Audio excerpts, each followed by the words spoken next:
আসসালামু আলাইকুম। আশা করি সবাই আল্লাহর রহমতে ভালো আছেন। আজকে আমরা আসছি আমাদের নোয়াখালীতে জাতীয় মধু দিবস উপলক্ষে, মধু সেবন দিবস উপলক্ষে বাচ্চাদেরকে মধু খাওয়াবো। আজকে আমরা আসছি আমাদের মাইজদির একটা প্রতিবন্ধী স্কুলে।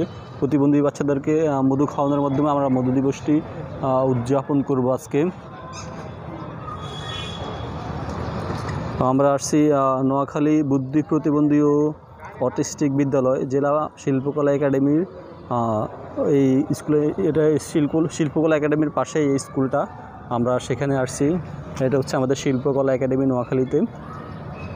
শিল্পকলা একাডেমির পাশে যে স্কুলটা আছে, আমরা ওই স্কুলে আসছি বাচ্চাদের মধু খাওয়াবো।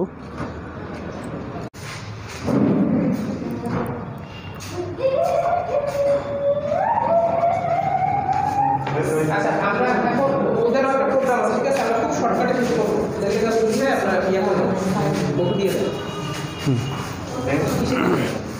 চামচ আনছেন?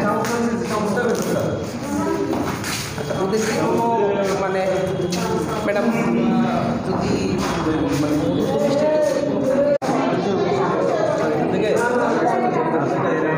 এত পরিমাণ দেওয়ার দরকার নেই তো। করো এই চামচ করে ফয়সাল দিয়ে দে চামচ।